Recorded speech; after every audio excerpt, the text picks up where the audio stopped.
Olá, sejam muito bem-vindos ao programa Papo Animal no Museu.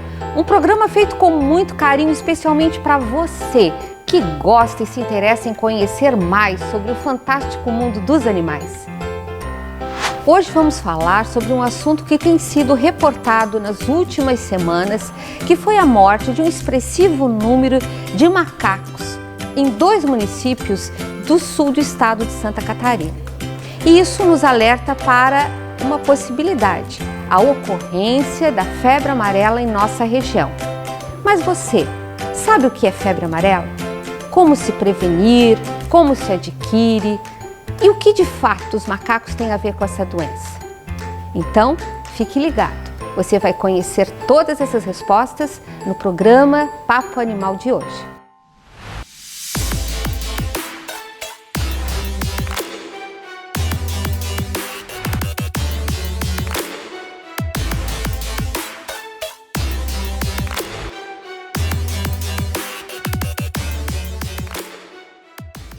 E quem vai dar essas respostas para nós é o biólogo e professor da Unesc, Tiago Moretti, um especialista em doenças causadas por animais, as zoonoses e também por vetores.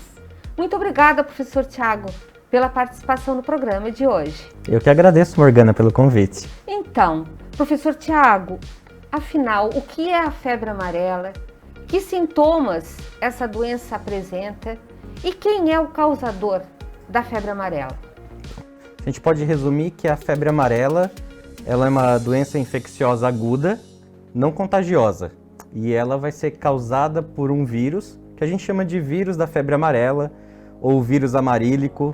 E aí quando você tem esses sintomas, da infecção, aí vem principalmente febre amarela, vem a icterícia, vem o quadro febril, e aí você tem as complicações, que aí são as lesões hepáticas, são as lesões renais, que podem levar aí desde o início dos sintomas, até o fim do estágio. Ele pode ser muito rápido, em 7 dias. Em uma semana você já tem um paciente com óbito.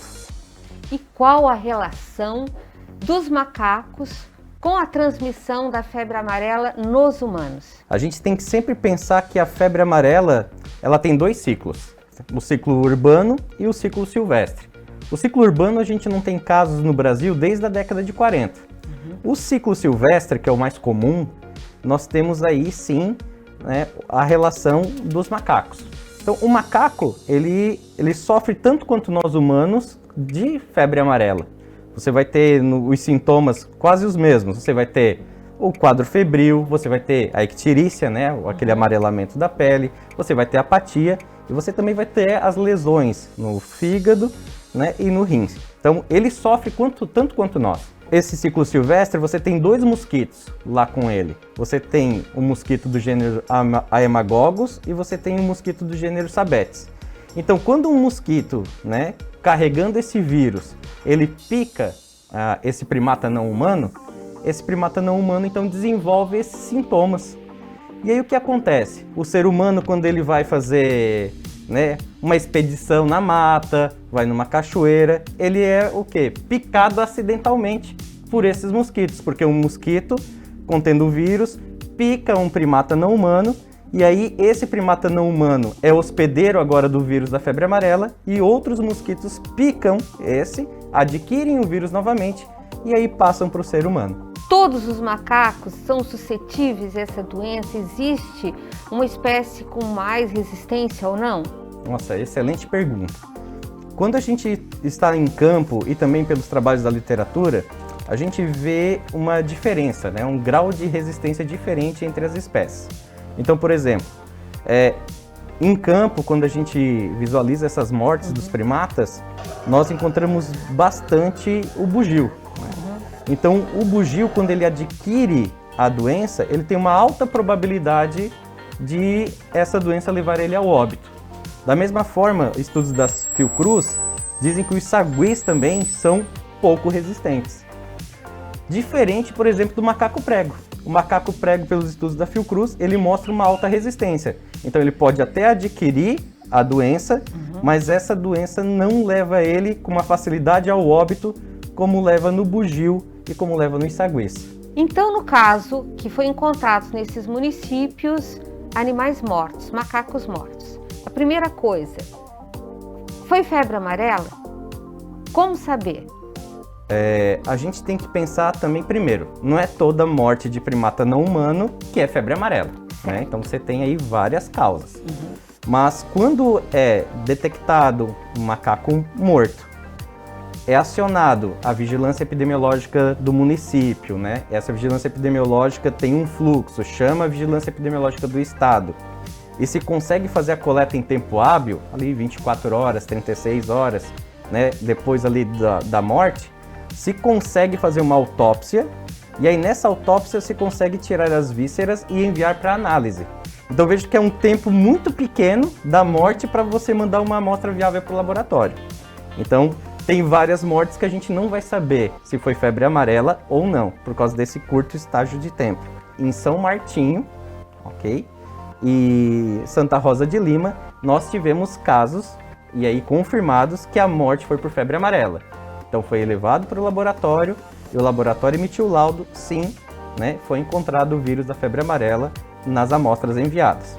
E todas as outras mortes da região, né, São Ludgero, Braço do Norte, foram coletadas amostras e ainda estão em análise, porque a gente está em tempo de pandemia, né, então o laboratório está fazendo muitas amostras de, né, coronavírus, resultados, laudos do coronavírus, então essas amostras estão aí numa fila de processamento. E o que a população deve fazer ao encontrar um animal morto, professor Tiago? A população, primeiro de tudo, né, importante, ao encontrar um macaco com apatia, né, ele parecendo doente ou ele mesmo morto, primeira coisa, não tocar no macaco, né? Você tem que se dirigir à Secretaria Municipal de Saúde por telefone ou à unidade de saúde do bairro, porque já existe todo um protocolo para ser acionada a Vigilância Epidemiológica Estadual, e aí eles vão até o local, verificam a possibilidade de fazer a coleta, e aí vão seguir todo o processo para o envio da amostra. Então a população ela vai ser a nossa auxiliadora nesse aviso dos macacos que estão ali na região. Da mesma forma como os macacos são os nossos sentinelas, né? Eles nos avisam que tem a febre amarela na região, a população vai nos ajudar para a gente chegar o mais rápido, né, a esses macacos doentes ou mortos. E sempre lembrando a população, a única forma de prevenção é a vacina está disponível nas unidades de saúde, então faça a sua prevenção. Muito obrigada, professor Tiago, pelas importantes informações. Obrigado. Então agora você já sabe, a febre amarela é uma doença causada por vírus. O macaco não é o responsável pela transmissão da doença, e sim o mosquito. Os macacos são tão vítimas da doença quanto nós. Então, gostou do nosso Papo Animal de hoje? Então fica aguardando, estamos preparando muito mais para você. Interaja em nossas redes sociais, deixe o seu comentário, a sua opinião é muito importante para nós. E até o nosso próximo Papo Animal no Museu.